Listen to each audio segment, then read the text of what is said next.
छपेगी, चाहे जो भी हो अंजाम। शिवराज सरकार में ये क्या हो रहा है? प्रदेश में कहीं चावल घोटाला, कहीं गेहूं में मिलावट, कहीं यूरिया वितरण में फर्जीवाड़ा। सार्वजनिक वितरण प्रणाली से गरीबों को बंटने वाला चावल पोल्ट्री ग्रेड का होने का मामला सिर्फ बालाघाट व मंडला तक ही सीमित नहीं है। इसकी तार पूरे प्रदेश से जुड़े होने का अंदेशा है। यह एक बड़े घोटाले के रूप में सामने आ रहा है। इसमें बड़ी मिलीभगत की बात भी सामने आ रही है। पूरे प्रदेश में गरीबों को बंटने वाले चावल व अन्य राशन सामग्री की भी जांच होनी चाहिए। पूर्व में भी इसमें मिलावट के मामले सामने आ चुके हैं। सरकार यह पूरा मामला सीबीआई को सौंपे, क्योंकि ये जनहित से जुड़ा मुद्दा है। इसकी प्रदेश स्तर तक निष्पक्ष जांच हो।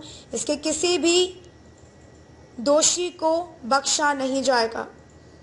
ऐसा लग रहा है कि सरकार जांच के पूर्व ही इस घोटाले को दबाने में व डाइवर्ट करने में लग गई है। कलयुग की कलम के उप संपादक राजकुमार सिंह की खास रिपोर्ट। मैंने आके पूरी स्थिति देखी और मार्च के अंत में राज्यांश लगभग 2200 करोड़ रुपया संकट के समय, राज्य का अंश 2200 करोड़ रुपया हमने जमा कर दिया प्रीमियम का, और आज उसी का परिणाम है कि लगभग 15 लाख किसानों को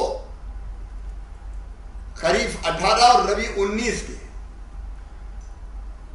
लगभग 2980 करोड़ से ज्यादा रुपया उनके खाते में जा रहा है, जाएगा।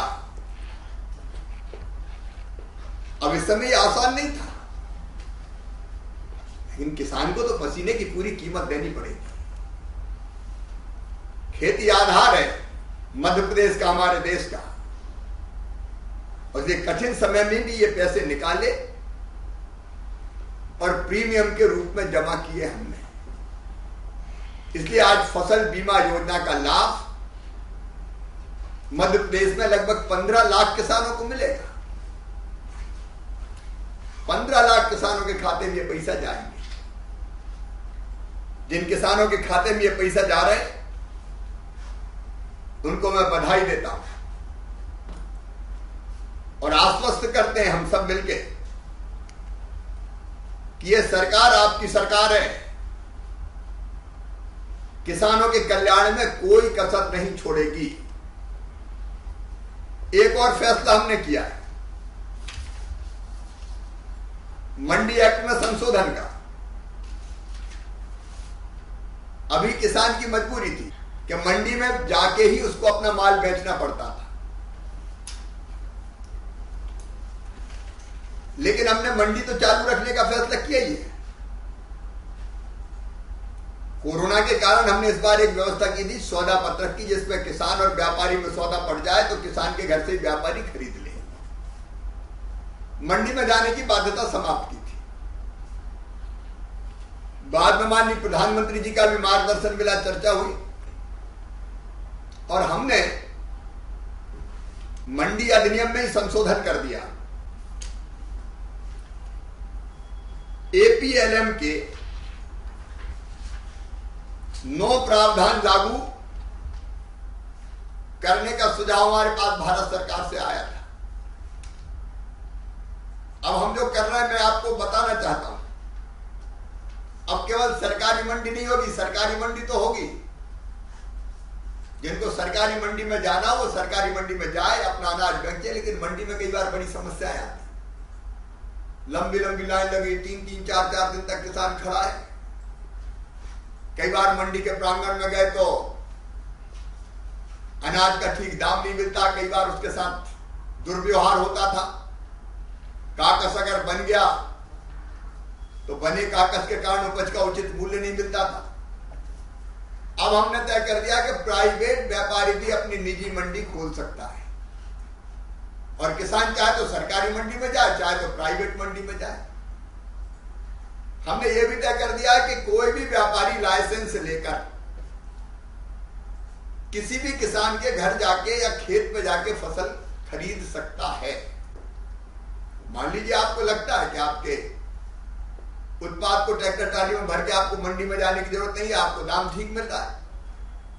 व्यापारी से सौदा पट गया तो घर बैठे आप अपना अनाज बेच सकेंगे, फल भी बेच सकेंगे, सब्जियां भी बेच सकेंगे। खेत से सब्जी ले जाए, खेत से फल ले जाए, खेत से अनाज ले जाए, घर से अनाज ले जाए। मंडी की बाध्यता क्यों? नहीं जाना मंडी तो नहीं जाएंगे, घर पे बेचेंगे। समर्थन मूल्य तो जारी रहेगा ही, तो सरकारी खरीद भी जारी रहेगी, मंडी की खरीद भी जारी रहेगी, लेकिन आपके घर पे भी खरीदी हो सकती है। और कई लोगों ने इसको बहुत पसंद किया, मैंने किसानों से राय ली, उनका नहीं ये बहुत बढ़िया हो जाएगा। पर इसलिए मंडी के बाहर भी किसान, अलग अलग व्यापारी हो, एक्सपोर्टर हो, होलसेल विक्रेता हो, फूड प्रोसेसर हो, मतलब कोई चीज दाल बनाने वाला हो, चावल बनाने वाला हो, किसी को भी बेच सकेंगे, आपको कोई दिक्कत नहीं होगी, जिसको मर्जी चाहे बेचो आप। मंडी समितियां निजी मंडी में कोई हस्तक्षेप नहीं करेंगी। पूरे प्रदेश में एक ही लाइसेंस व्यापारियों को व्यापार करने की होगा, एक लाइसेंस तो पूरे प्रदेश में खरीद सकते हैं, ताकि प्रतिस्पर्धा हो व्यापारियों में और नए व्यापारी खड़े हो और किसान को ज्यादा दाम मिल सके। और ई ट्रेडिंग की व्यवस्था भी रहेगी। ई ट्रेडिंग मतलब पूरे देश की मंडियों के रेट आपके पास रहेंगे, और आप ऑनलाइन ट्रेडिंग भी, अगर कोई चेन्नई का व्यापारी खरीदना चाहता है तो टेक्नोलॉजी का इस्तेमाल करते हुए आपको वहां के रेट पता है, वो रेट दे देगा, सैंपल भेजने की व्यवस्था रहती है, और उस पर आप घर बैठे अपने अनाज का सौदा कहीं भी कर सकेंगे देश भर में, जहां दाम अच्छा मिले आप। तो यह अत्याधुनिक व्यवस्था है, और इसका मतलब यह है कि किसान को ठीक दाम मिले, जहां मिले वहां बेचे, घर मिले घर पे बेचे, खेत में मिले खेत पे बेचे, मंडी में मिले मंडी में बेचे, समर्थन मूल्य पे मिले समर्थन मूल्य पे बेचे। और ई ट्रेडिंग के माध्यम से दूसरे प्रदेश के किसी व्यापारी को बेचना तो उसको बेचे। हमारी कोशिश यह है कि अधिक प्रतिस्पर्धी व्यवस्था बना के किसान को ठीक दाम मिल जाए, ये कोशिश है। आज आप सबको बहुत बहुत बधाई, आपके खाते में पैसा पहुंचना शुरू हो गया है। आगे भी सरकार किसानों के हितों का ध्यान रखेगी। बहुत बहुत धन्यवाद।